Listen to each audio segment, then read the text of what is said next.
안녕하세요. 글로벌 리포트 장량입니다. 오늘은 워싱턴 DC 윌슨 플라자에 나왔는데요. 지금 제 뒤로 음악 공연이 한창인데요. 이곳 윌슨 플라자에서는 월요일부터 금요일 정오 1시간 동안 무료로 음악 공연이 열립니다. 올해로 21회째를 맞는 라이브 콘서트 시리즈 온 더 플라자는 지역 주민들과 방문객들을 위해 마련된 워싱턴에서 가장 오래된 무료 콘서트 중 하나인데요. 고고음악의 대부인 척 브라운과 스모키 로빈슨, MC 해머와 같은 세계적인 아티스트들이 공연했을 만큼 다양한 장르의 음악가들이 지금도 찾고 있습니다.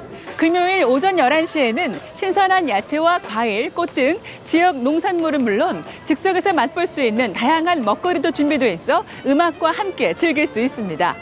다양하고 깊이 있는 세계 소식 글로벌 리포트 지금 시작합니다.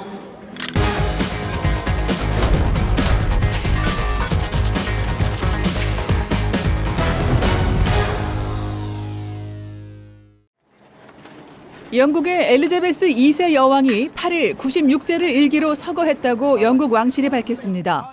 영국 왕실은 여왕이 스코틀랜드 벨모럴 성에서 평화롭게 세상을 떠났다고 전했습니다. 엘리자베스 여왕의 정확한 사인은 아직 알려지지 않았습니다. 여왕이 서거함에 따라 장남인 찰스 왕세자가 왕위를 이어받았습니다. 앞서 8일 영국 왕실은 여왕 주치의가 벨모럴 성에서 쉬고 있는 여왕의 건강을 우려하고 있다고 밝혔고 찰스 왕세자와 윌리엄 왕세손이 현지로 이동한 것으로 전해졌습니다. 25세의 나이로 즉위한 엘리자베스 2세 여왕은 70년 재위 기간을 기록하며 영국 역사상 가장 오래 왕위에 머무른 군주로 기록됐습니다.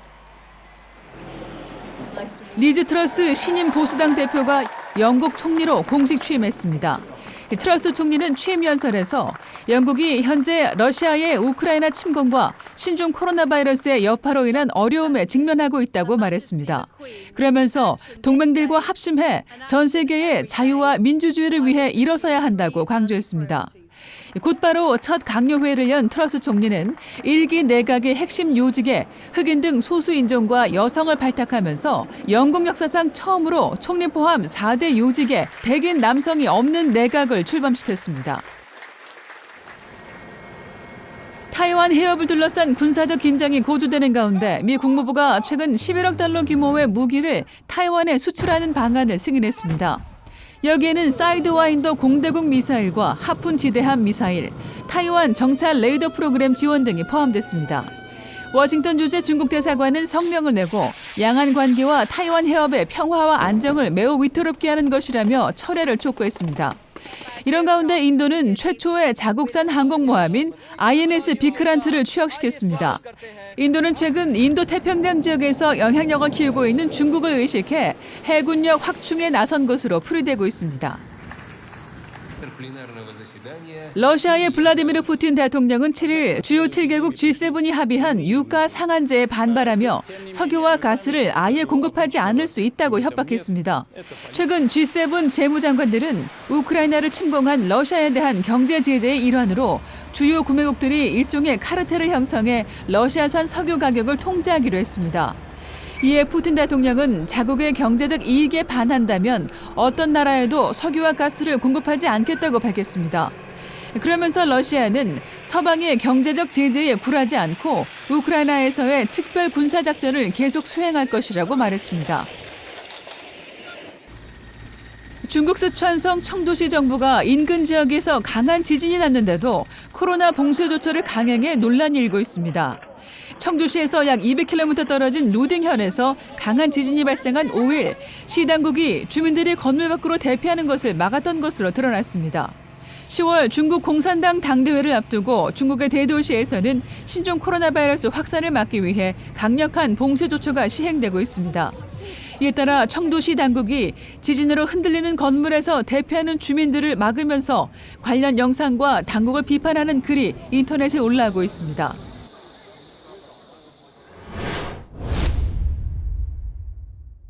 미국 정치의 풍향을 가늠할 중간선거가 2달 앞으로 다가온 가운데 조 바이든 대통령과 도널드 트럼프 전 대통령이 서로 강한 어조로 비판했습니다. 2020년 대통령 선거 때 보였던 날선 공방이 이번에도 재현되는 분위기입니다. 클릭 글로벌 이슈, 오늘은 오는 11월 중간선거를 앞두고 미국의 정치 상황 짚어보겠습니다.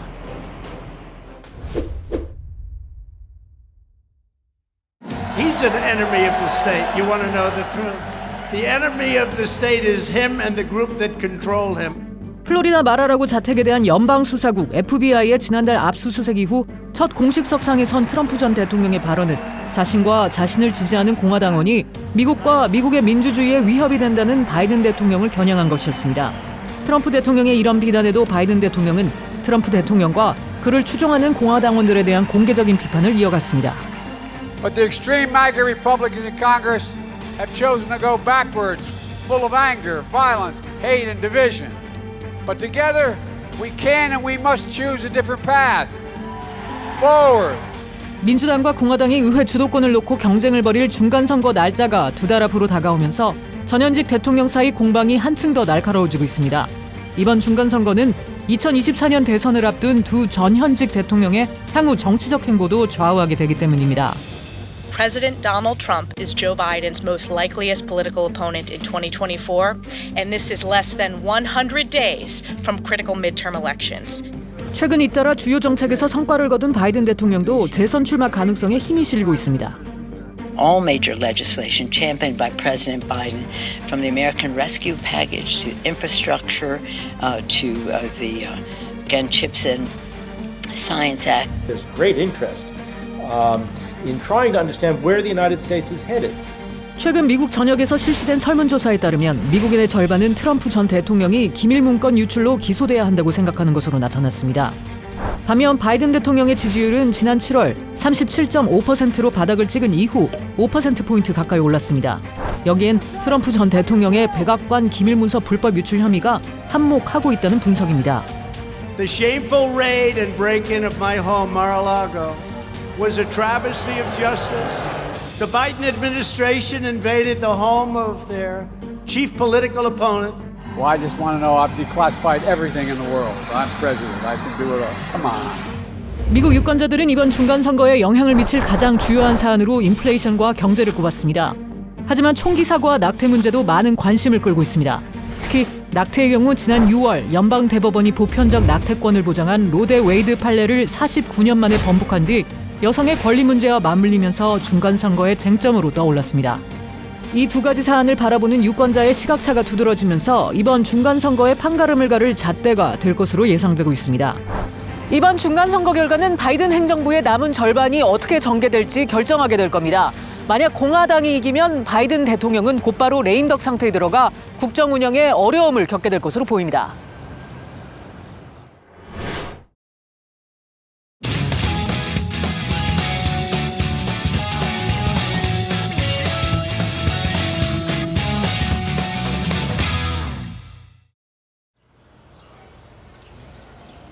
Well, I went to journalism school. I always wanted to be a storyteller. I think in the end, I did not choose to be a photojournalist. I think I was photojournalism chose me. My work is a document. We document history, we document traditions, cultures, we preserve memories, and we expose issues. As a photojournalist, you cannot interfere with what's happening in front of you, and that means, you know, like, I'm not gonna stage anything. I'm not gonna ask people to do what they're doing, but I have to be there, and I have to be very close to them. And of course, you know, sometimes you relate a lot with what people are going through, but I think that, you know, it's important to understand what's your role in there. So let's say I'm in Haiti and it's an earthquake and there's a lot of injured people. Although it's hard for me just to watch it, I feel like it's important for me to take a step back and understand what is my position. My position is, my role in this situation is to document it the best way I can, to send the stories out, and, you know, eventually get more help, get more organizations working, and try to be as a truthful observer as I can possibly be. There are many challenges. First of all, your life is not under any kind of schedule. You cannot schedule life because, you know, news just happen, and you have to be ready to jump out of bed and, you know, fly to Haiti because there was an earthquake, and so it's a challenge for your relationships, for your social life, because you're always canceling things, but you know, people you know who know you and understand what you do will accept that. I believe that there are stories that have to be told even when the deadlines die down. There's so many things I love about what I do, but I think what I love the most is this possibility of being with so many different people and situations, just to, you know, get into people's homes and lives. And I think this, you know, and to do this, people have to trust you, and this is something that I do not take lightly. I don't take it for granted. I think it's a huge privilege to be able to witness and share stories of other people.